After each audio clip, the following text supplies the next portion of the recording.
안녕하십니까. 상주여자고등학교 2학년 학생 여러분. 오늘은 지난 시간에 이어 남신의주 유동 박시봉방 이해하기 교과서 78쪽입니다. 이해하기 부분을 같이 한번 살펴보도록 하겠습니다. 오늘은 지난 시간에 배웠던 남신의주 유동 박시봉방의 주요한 내용을 다시 한번 살펴보고요. 중요한 부분들을 교과서를 통해서 한번 정리하는 시간을 갖도록 하겠습니다. 자, 1번부터 한번 같이 보도록 할게요. 1번. 다음 활동을 통해 이 시의 화자를 이해해보자. 자, 저번 시간에 선생님이 시를 읽을 때 무엇부터 확인한다고 그랬습니까? 그렇죠. 화자부터 확인한다고 그랬어요. 화자가 어떤 사람인가? 또 한 가지, 화자의 상황은 어떠한가? 그 상황에 대한 화자의 태도는 어떠한가? 이런 부분들을 살펴보면 이 시를 왜 쓰게 되었으며 이 시에서 무엇을 말하려고 하는지 우리가 확인할 수 있다고 했습니다. 자, 그러면 여러분들 76쪽에 있는 백석의 시 남신의주 유동 박시봉방 1에서 8행까지를 내용을 바탕으로 화자가 처한 상황을 이야기해 보도록 하겠습니다. 자, 우리 시를 읽고 화자가 처한 상황은 어떻게 이해를 했습니까? 그렇죠. 가족과 떨어져 힘겹게 타향을 헤매다가 어느 목순의 집에 누추한 방에 새를 들어 살게 된 바로 그런 화자였습니다. 그래서 모든 아내와 같이 살던 집도 없어지고요. 살뜰한 부모며 동생들과도 멀리 떨어져 쓸쓸한 거리 끝에서 헤매고 있는 그런 화자의 상황을 우리가 확인할 수 있었습니다. 이 시의 화자 상황이 어떻습니까? 그렇죠. 부정적인 상황이다 라는 것 우리가 확인할 수 있었습니다. 2번 같이 보겠습니다. 자, 그렇다면 다음 활동을 통해 이 시의 화자를 이해해보자. 이 시에서 화자의 내면이 어떻게 변화하고 있는지 정리해보자 라고 되어 있습니다. 자, 화자는 그런 상황 속에서 내면이 변화를 하고 있죠. 어떻게 변화하는지 9에서 19행 같이 보면요. 뭐라고 얘기하고 있습니까? 자기의 슬픔과 어리석음 생각하고 죽을 수밖에 없다. 자, 자기가 이렇게 세인 이 거리 끝까지 몰리게 된 그런 상황, 그랬을 때 자기가 했던 그 어리석은 행동들, 그런 것들을 생각하며 자기의 슬픔을 떠올리니 죽을 수밖에 없구나 라고 생각을 하고 있어요. 자, 그리고 20에서 23행을 보면 이 부분에 뭐가 들어가죠? 그러나 라는 접속어 들어가면서 어떻게 됩니까? 화자의 태도가 변화한다라고 얘기했었죠. 이 모든 것은 자신의 뜻이나 힘이 아닌 더 크고 높은 것이 자신을 이끈다고 생각을 하게 되었습니다. 그래서 시간이 조금 지나자 슬픔과 한탄이 차츰 가라앉고 24에서 32행까지 내용이죠. 굳고 정한 갈매나무라는 나무를 떠올리며 삶에 대한 의지를 다시 다지게 되는 거죠. 자, 그럼 어떻습니까? 화자의 인식이요. 부정적인 인식, 부정적 상황에 대해서 부정적인 인식, 부정적인 태도에서 어떻습니까? 다시 그것을 이겨내고자 하는 의지의 모습으로 이렇게 바뀌어 간다라는 것을 우리가 이 시를 통해서 확인할 수 있겠습니다. 자, 그리고 여러분들 2번을 같이 보도록 할게요. 그러면 이 시의 복이, 여기에 나타난 복이는 바로 백석이 쓴 수필이죠. 백석의 글 중에 여수 박팔량시 시초 독후감이라는 글 속에서 나와 있는 백석의 글을 통해서 우리가 이 보기를 통해 이 시의 작가가 슬픔을 어떻게 인식하고 있는지, 이 시를 관통하고 있는 어떤 정서라고 보면 뭐라고 볼 수 있죠? 슬픔이죠. 이 슬픔이 어떻게 이 시를 바탕으로 이 시에 드러난 슬픔이 이 시에서 어떻게 드러나고 있는지 같이 한번 살펴보도록 하겠습니다. 그럼 보기부터 같이 한번 볼게요. 높은 시름이 있고 높은 슬픔이 있는 호는 복된 것이 아니겠습니까? 진실로 인생을 사랑하고 생명을 아끼는 마음이라면 어떻게 슬프고 시름차지 아니하겠습니까? 시인은 슬픈 사람입니다.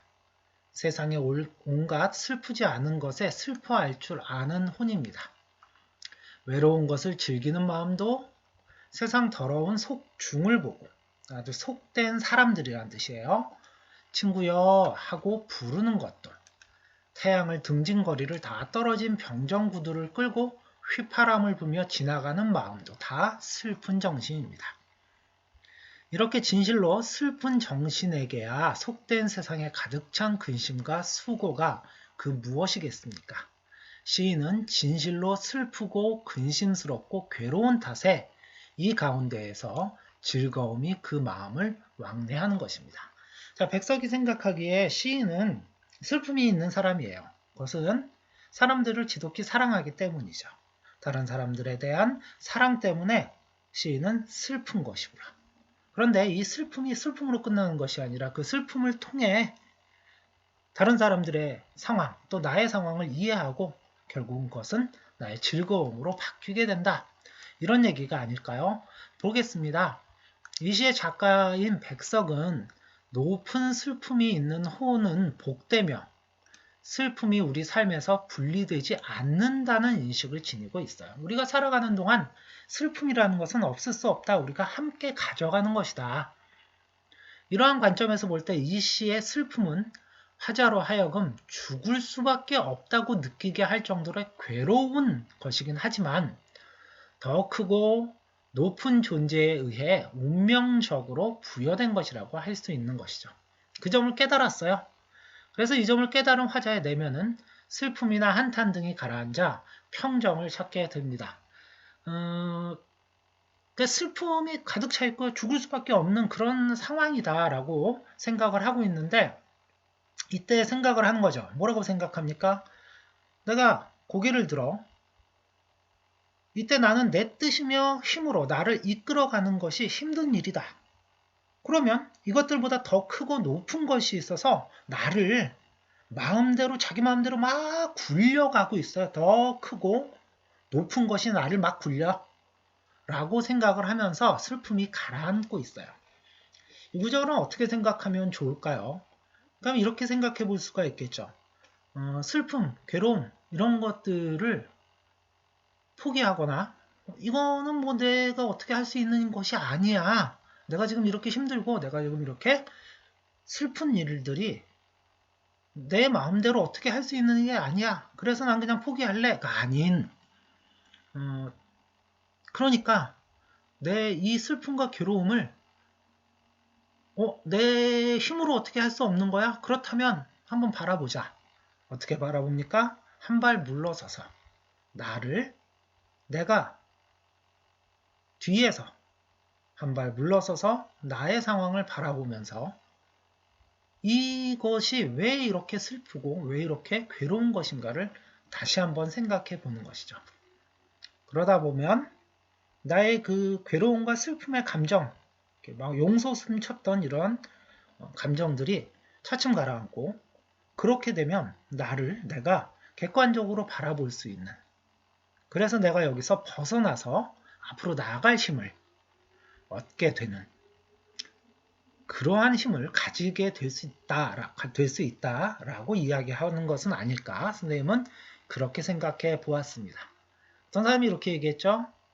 인생은 가까이서 보면 비극이지만 멀리서 보면 희극이다, 코미디다 라고 얘기했어요. 내가 지금 아무리 힘들고 어려운 일이 있더라도 이것을 한 발 물러서서 한 발 떨어져서 바라본다면 이게 그렇게 힘들고 괴로운 일만은 아니다 라고 생각할 수 있다는 그런 얘기가 아닐까 이렇게 생각이 듭니다.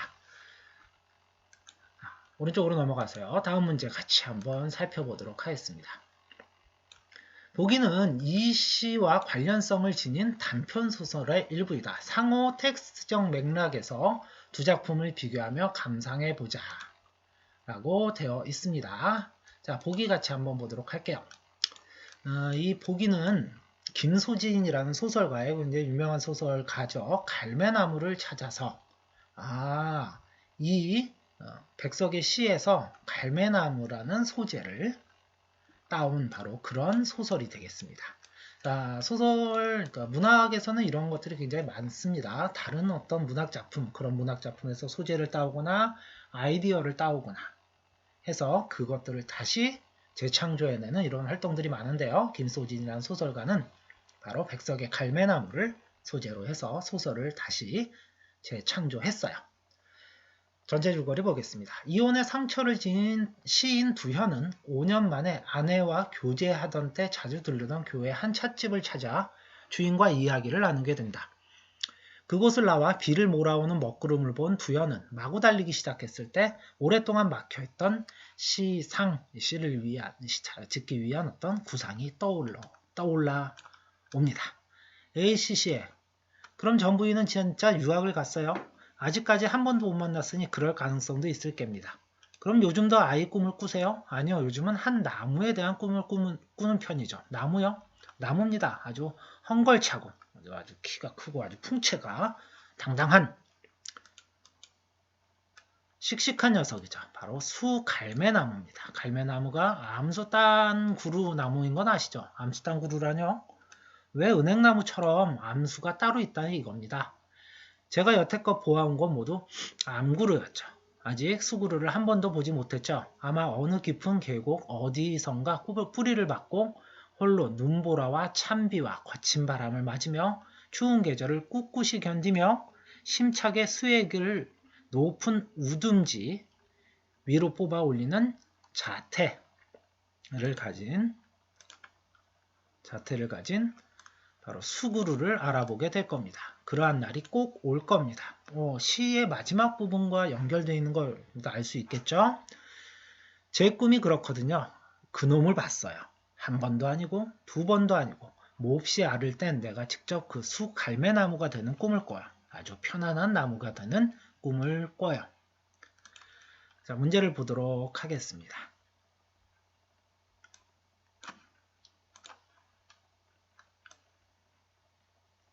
이 시에서 화자와 보기의 인물인 두현이 처한 상황 마찬가지죠. 이 시의 화자가 아내도 없이 집도 없이 타향에서 쓸쓸히 지내고 있는 것처럼 보기의 두현 역시 이혼의 상처를 지닌 채 쓸쓸히 살아가고 있습니다. 두 번째 볼게요. 보기는 이 시와 관련 2번 미안합니다. 이 시의 갈매나무와 보기의 갈매나무가 가진 공통적인 기능은 이 시와 보기의 갈매나무는 모두 굳센 이미지를 지닌 소재로서 시의 화자와 소설 속 인물로 하여금 삶의 의지를 되새기게 하는 기능을 하고 있습니다. 자, 그래서 여러분들 79쪽까지 우리 이해하기 활동을 끝냈습니다. 다음 페이지 넘어가면요. 비평문을 작성하여 소통해보자 했는데 이것은 우리가 실제로 여러분들과 수업에서 만나면 한번 작성을 해보도록 하겠습니다.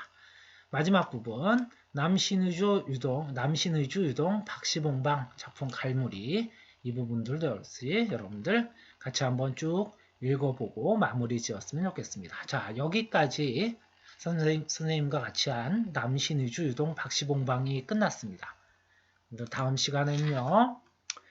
문학의 인접 분야와 매체 부분을 이제 나가보도록 하겠습니다. 자, 지금까지 많이 버벅대고 또 많이 좀 이상한 목소리도 좀 이상한 선생님과 수업을 하느라고 고생 많으셨습니다. 여기까지 선생님과 함께 했고요. 다음엔 또 다른 선생님과 함께 여러분들 수업을 듣도록 하겠습니다. 자, 그럼 여러분들 안녕.